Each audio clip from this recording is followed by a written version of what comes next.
Saudara, di tengah gencatan senjata dan rencana negosiasi lanjutan antara Amerika Serikat dan Iran, Presiden Amerika Serikat Donald Trump kembali mengeluarkan ancaman. Kali ini Trump mengancam akan menjatuhkan bom ke Iran jika negosiasi gagal.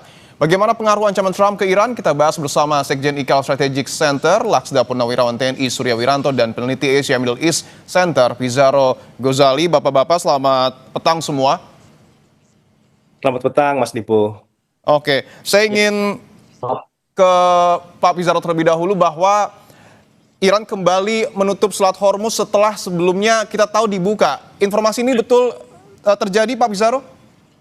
Ya, betul Mas Dipo, ini baru saja disampaikan oleh Iran ya beberapa saat lalu ya, kurang dari 24 jam setelah Iran membuka Selat Hormuz dan sekarang sudah menutup kembali karena didasari kekecewaan bahwa walaupun Iran dan sudah menyepakati gencatan senjata antara Israel di Libanon, ternyata Amerika Serikat tetap melakukan blokade terhadap Selat Hormuz, dan walaupun Iran sudah membuka Selat Hormuz, membiarkan kapal-kapal itu keluar dari Selat Hormuz, tetapi ternyata Donald Trump tetap dalam pendapatnya, dalam prinsipnya untuk kemudian terus menutup Selat Hormuz. Ini yang kemudian akhirnya Iran menutup kembali Selat Hormuz dan kemudian menutup pintu negosiasi damai dengan Amerika Serikat. Situasinya, Mas Dipo, sekarang menjadi sangat keruh ya, karena kita melihat ya walaupun ada tanda-tanda produktif adanya upaya negosiasi, tapi dengan tindakan terbaru yang dilakukan oleh Donald Trump dengan tetap menutup Selat Hormuz, ini kemudian menghilangkan rasa kepercayaan dari Iran.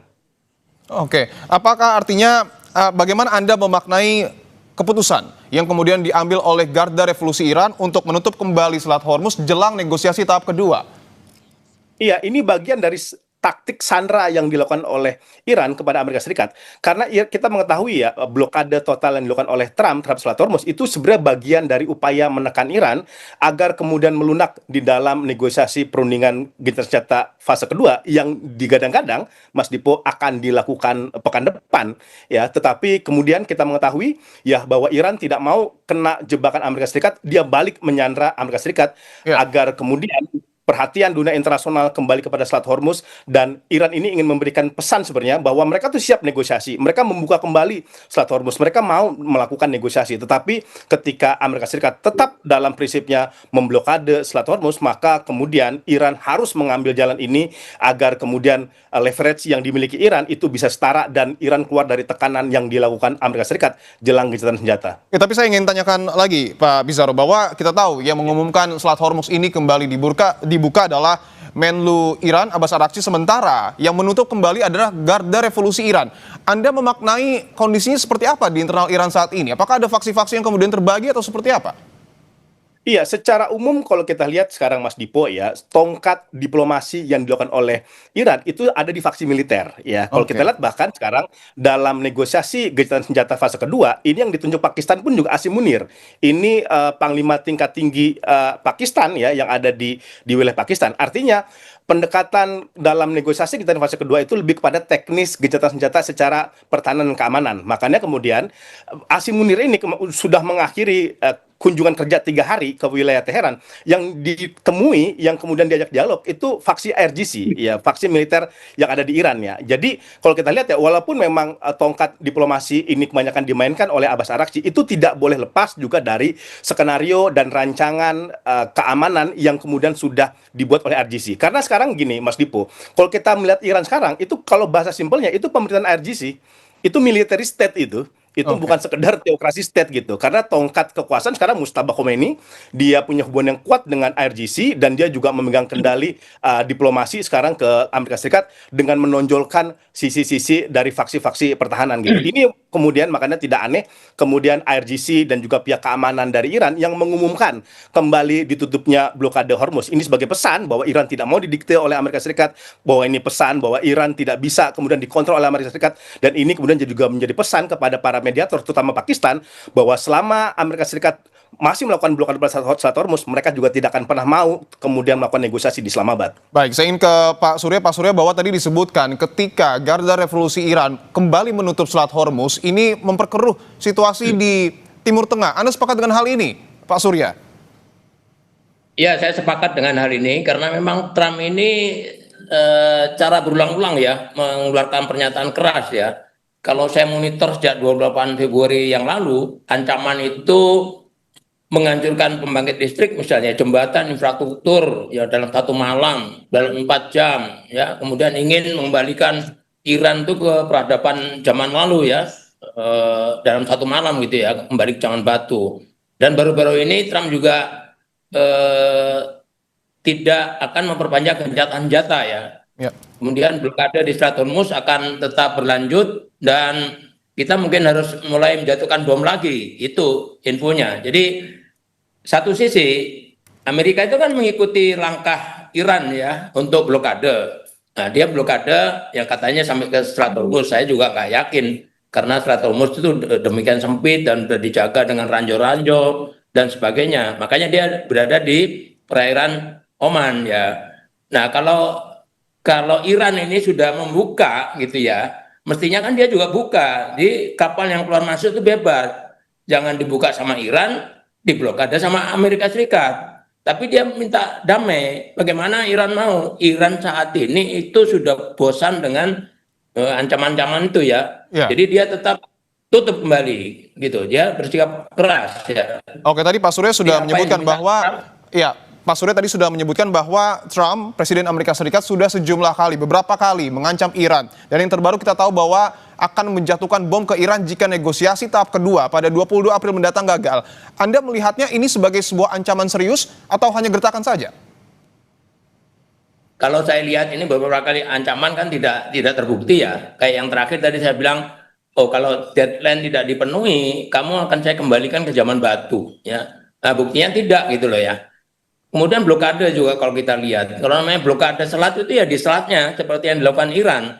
Tapi dia kan bukan negara pantai gitu ya, not coastal state. Jadi dia nggak punya kewenangan untuk memblokade sebenarnya. Nah dia memblokade di selat yang digunakan strait normally used for international navigation. Ini sudah melanggar ya. Apalagi dia bukan pemilik wilayah di situ gitu ya. Nah diajak damai dengan cara membuka, Iran sudah buka dia nggak mau, akhirnya Iran menutup lagi. Nah ini ya makin seru lah nanti ke depannya kira-kira ya, karena Iran ini sudah nggak mau lagi dimain-mainkan sama Amerika Serikat ya. Oke, saya ingin ke Pak Pizarro lagi, bahwa tadi sudah dijelaskan oleh Pak Surya ada sejumlah ancaman yang kemudian sudah disampaikan oleh Donald Trump. Yang terbaru adalah penjatuhan bom. Menurut Anda apakah ancaman ini efektif untuk menekan Iran atau justru melahirkan dampak-dampak lainnya, Pak Pizarro? Iya, sebenarnya Mas Dipo, ini dibalik ancaman yang dilakukan oleh Trump, ya akan kembali bombing Iran ya, ini sebenarnya ada beberapa pesan dan motif yang ingin disampaikan oleh Amerika Serikat. Pertama ialah ini tekanan maksimal kepada Iran, agar Iran, ini yang sekarang lagi ramai sebenarnya Mas Dipo, ialah Amerika Serikat menuntut cadangan uranium yang sudah diperkaya yang sebesar 450 kg itu diserahkan kepada Amerika Serikat gitu ya. Ini sebenarnya salah satu tekanan dilakukan. Tapi problematikanya jika Iran menyerahkan cadangan uraniumnya kepada Amerika Serikat, itu sama saja itu melanggar kedaulatan dia, melanggar ketahanan nasional dia. Jangan lupa Mas Dipo, di internal Iran saja itu banyak sekali demonstrasi atau bahkan tuntutan untuk tidak lagi melakukan negosiasi dengan Amerika Serikat karena mereka sudah ditipu berkali-kali seperti itu. Nah, ini kemudian yang dilakukan oleh Donald Trump. Persoalannya lah Donald Trump itu gaya negosiasi diplomasinya itu malah menuntut pihak lawan itu menyerah, bukan mencari deal-deal win-win solution seperti itu. Kayak ini kan, dia meminta misalkan cadangan uranium 440 kg itu diserahkan kepada Amerika Serikat. Itu kan mustahil dilakukan oleh Iran gitu. Sebenarnya ada jalan tengah yang bisa dilakukan, yaitu misalkan menyerahkan kepada Rusia. Ini misalkan dilakukan oleh Obama pada tahun 2015 ketika negosiasi nuklir. Iran itu menyerahkan 11 ton ya uranium rendahnya kepada pihak Rusia atas jaminan dari Amerika Serikat dan juga negara-negara lainnya. Sebagai timbal baliknya, Iran itu mendapatkan 140 ton uranium asli ya. Jadi yang setengah jadinya diserahkan 11 ton, dia dikasih sebagai timbal baliknya 140 uranium yang masih alami seperti itu. Itu bisa terjadi. Nah, problematikanya Trump ini kan tidak mau. Dia mau Iran itu benar-benar tidak punya cadangan uranium sama sekali agar tidak bisa mengembangkan nuklirnya. Kalau tuntutan masih seperti ini, aku yakin ya negosiasi berkali-kali pun itu sulit untuk menekan Iran. Karena Iran tidak akan pernah menyerah gitu. Karena ini red line bagi mereka. Baik, lalu apa yang kemudian akan mempertemukan Iran dan juga Amerika Serikat agar kesepakatan bisa tercapai dalam negosiasi tahap kedua? Tahan dulu Pak Pizarro dan Pak Surya, kita akan kembali usai jeda, tetaplah di Kompas Petang. Kita kembali lanjutkan dialog di Kompas Petang bersama dengan Laksda Purnawirawan TNI Surya Wiranto dan juga Pizarro Gozali. Saya ingin ke Pak Pizarro lagi, bahwa tadi Anda menyebutkan bahwa Presiden Donald Trump ini menginginkan pengayaan uranium Iran ini dihentikan total, bahkan meminta cadangan uranium diserahkan ke Amerika Serikat. Ketika memang itu isu krusial, lalu apa yang dapat mempertemukan, menyatukan kedua pihak ini untuk mencapai kesepakatan, Pak Pizarro? Iya, iya, kalau kita lihat sejarah negosiasi nuklir antara Iran dan Amerika Serikat, itu ada jalan tengah yang bisa diambil gitu. Tetapi ini sangat bergantung dengan sejauh mana ada itikat dan goodwill yang dilakukan oleh Amerika Serikat ya dengan Iran. Pertama, negosiasinya itu harus berimbang dan adil. Mas Dipo ya, terjadinya kesepakatan JCPOA pada 2015, jangan lupa itu mulai pendekatan Washington ke Iran itu sejak 2009. Bayangkan, Obama itu butuh waktu 6 tahun hingga kemudian mencapai finalisasi draft JCPOA. Dan ada keterbukaan juga dari Obama untuk melibatkan pihak-pihak internasional sebagai yang menjadi mediator. Ini kan berbeda ya dalam yang waktu sekarang gitu. Donald Trump itu sama sekali menutup pintu adanya upaya win-win solution yang terjadi. Dan dia gaya diplomasinya ingin sehari semalam itu jadi. Sangat-sangat sulit untuk melakukan itu terjadi ya. Karena kalau kita lihat tadi bagaimana negosiasi antara Obama dengan Teheran saja pada zaman dahulu itu membutuhkan waktu 6 tahun. Bagaimana kemudian sekarang G-Defense itu datang ke Islamabad dan dia mengatakan ini proposal terakhir. Lu terima apa nggak terima itu bukan urusan saya. Kalau Anda terima, tidak terima, itu malah akan konflik perang. Nah, negosiasi seperti ini harusnya itu tidak dilakukan oleh Amerika Serikat gitu. Karena kalau menanya negosiasi dan diplomasi, harus ada titik kompromi di antara mereka. Sekarang kan sebenarnya gambaran sudah ada di Mas Dipo. Amerika Serikat meminta pengayaan uraniumnya Iran itu dibatasi sampai 20 tahun. Iran mengatakan, kami hanya mau sampai 50 tahun. Saya kira ada titik jalan tengah yang mungkin saja ada pembatasan misalkan 7 sampai 10 tahun dengan ada pengawasan dari pihak internasional. Nah, kalau ini terjadi, kalau ini disepakati, menurut saya ini bisa menjadi jalan untuk menengahi masalah nuklir. Nanti walaupun nanti ada lagi tuh, ada lagi misalnya Strait Hormuz gitu. Ini juga ada jalan tengahnya sebenarnya. Iran misalkan itu kembali mendapatkan kendali dari Strait Hormuz, tetapi dia juga tidak boleh melakukan concession fees sebesar 2 juta US dollar. Tapi Iran itu kan kemudian dia juga meminta jaminan kalau saya kemudian mengendalikan Strait Hormuz, apa jaminan tidak diserang kembali. Nah, ini juga ada jalan tengahnya di mana misalkan nanti kayak ada semacam unifilnya di laut nih, Mas Dipo gitu ya. Ada pasukan internasional yang memastikan tidak ada lagi agresi dari Israel dan Amerika Serikat kepada wilayah Iran. Itu bisa dilakukan oleh Pakistan, bisa dilakukan oleh Qatar, oleh Turki, dan lain-lain sebagainya. Tetapi kembali kepada sejauh mana ethical goodwill dari Washington itu untuk mau mencari jalan tengah, bukan memaksa Iran itu tunduk. Oke, kalau Pak Surya melihat, artinya ini semua kesepakatan yang kemudian nanti diharapkan tercapai di negosiasi tahap kedua, ini bergantung pada Amerika Serikat, bergantung pada perilaku Donald Trump, atau seperti apa Pak Surya? Ya, saya kira bukan tergantung kepada Amerika Serikat ya sebagai negara ya. Karena permasalahan ini sebenarnya tergantung dari Trump sendiri ya. Kalau kita kembali lagi, yang diminta Trump itu apa sih? Trump itu menginginkan agar Iran itu membuka kembali Strait Hormuz kan tadi sepenuhnya untuk agar lalu lintas internasional itu lancar, karena ini kebutuhan 1/5 kebutuhan minyak dunia dan sudah dirasakan dampak daripada ditutupnya itu. Nah, tapi timbal baliknya kan mestinya Amerika juga sebagai non state ya, dia tidak punya wilayah di situ. Ini kan juga harusnya membuka gitu loh, hingga berimbang. Nyatanya tidak. Kemudian komitmen kuat bahwa Iran tidak boleh memiliki senjata nuklir. Tadi sudah dijelaskan panjang lebar ya, dan pembatasan nuklirnya. Nah, ini juga harus ada win-win gitu ya. Nggak boleh dia doktriner, memaksa gitu ya. Kamu harus 20 tahun misalnya tadi sampaikan. Nggak bisa seperti itu. Jadi harus ada timbal balik ya. Kalau satu nawarin dibuka, ya yang satunya dibuka juga. Jangan Iran suruh buka, udah dibuka, dia nggak mau, ya ditutup lagi ya. Nah, kemudian negosiasi ini masih berlangsung terus sebenarnya. Nanti mungkin ada putaran lagi di Pakistan. Tapi kalau kita lihat putaran sebelumnya, ini kan mentok ya. Sehingga ancaman militer itu kembali muncul, ancaman pengeboman kembali muncul. Dan itu retorikanya Trump aja untuk memaksa Iran ya. Tapi kenyataannya kita lihat, Iran nggak mau, Iran tetap bertahan ya. Iran ingin membuktikan bahwa saya juga mampu menghadapi Amerika. Nah, ini luar biasa ya. Nah, situasi saat ini kalau kita lihat, Trump ini kadang terdengar sangat optimis bahwa kesepakatan bisa segera tercapai, tapi di sisi lain ya harus menekan dengan ancaman keras ya, gaya maximum pressure gitu ya, yang sudah dikenal masa jabatan pertamanya. Jadi kita sudah mengenal betul karakternya Trump ini. Kami pun di ICAL Strategic Center itu sering memberikan kajian-kajian ya, sejak beliau Trump one ya, periode pertama. Dari Trump 2.0 ini kita sudah memprediksi, wah ini bakal begini, bakal terbukti ya. Karena Iran juga menolak beberapa tuntutan AS dan juga sekali membalas dengan pernyataan tegas ya. Nah, ancaman ini bagian daripada taktik negosiasi Trump. Ini yang kalau kita lihat sering secara belak-belakan disampaikan ya, dan provokatif. Ya. Tapi juga mencerminkan ketegangan nyata karena isu nuklir Iran dan dampaknya ke harga minyak global serta stabilitas Timur Tengah ini sudah demikian parah gitu ya, menyusahkan tidak hanya di wilayah-wilayah Asia misalnya, tapi seluruh dunia. Bahkan Amerika kan harga minyaknya bisa 3 kali lipat itu. Nah, antara keinginan Trump dengan keinginan masyarakat Amerika ini sangat beda. Masyarakat Amerika termasuk senatnya kan mungkin segera selesai gitu ya, jangan ada tindakan militer lagi. Tapi kita lihat bahkan Trump akan memberikan ancaman lagi gitu ya. Jadi upaya damainya ini sulit dicapai menurut saya. Baik, saya ingin ke Pak Pizarro bahwa kita tadi sudah membahas soal tutup buka Selat Hormuz dibuka oleh Menlu dan ditutup kembali oleh Garda Revolusi Iran. Apakah celah dalam tanda kutip faksi-faksi yang kemudian ada di dalam pemerintahan Iran ini yang justru dimanfaatkan oleh Amerika Serikat khususnya Donald Trump untuk menekan Iran?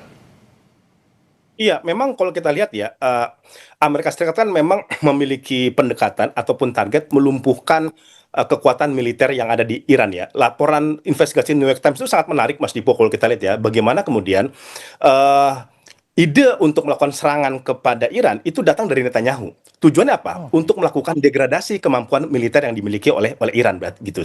Nah, itulah kemudian makanya Amerika Serikat mengancam untuk kembali melakukan pemboman kepada Iran. Tetapi permasalahannya, apakah itu solusi? Kalau kita lihat, Mas Dipo ya, ini kalau sekarang kalau perang 40 hari ya, itu menurut saya Iran tuh masih bisa bertahan ya. Kalau kita lihat aja perang Irak melawan Iran ya, itu sampai 8 tahun, Mas Dipo. Dan mereka tuh belajar kan dari situ untuk menguatkan kapasitas militernya dia seperti itu. Maka pendekatan militeristik, pendekatan ancaman dan pendekatan invasi itu menurut saya tidak akan pernah membuat Iran itu menyerah. Karena dia sudah punya presiden sejak lama bahwa dia bisa tough dalam melakukan pertarungan militer secara jangka panjang. Maka solusi untuk melakukan ini semua adalah pada jalur negosiasi dan diplomasi ya. Tetapi kembali lagi tadi seperti disebut oleh Pak Surya, sejauh mana sebenarnya Trump itu memang benar-benar mencari perdamaian atau hanya sebagai perdamaian klise bagi Amerika Serikat seperti itu ya. Kemudian ini juga walaupun nanti misalkan terjadi upaya negosiasi, jangan lupa ini Israel itu juga ingin melakukan sabotase. Ini ada celah yang sangat krusial ini, Mas Dipo, dalam kesepakatan Israel dan Lebanon. Itu di poin 2. Di poin tersebut dikatakan Israel itu berhak untuk melakukan invasi kembali, melawan kembali Lebanon kalau kemudian dia merasa terancam.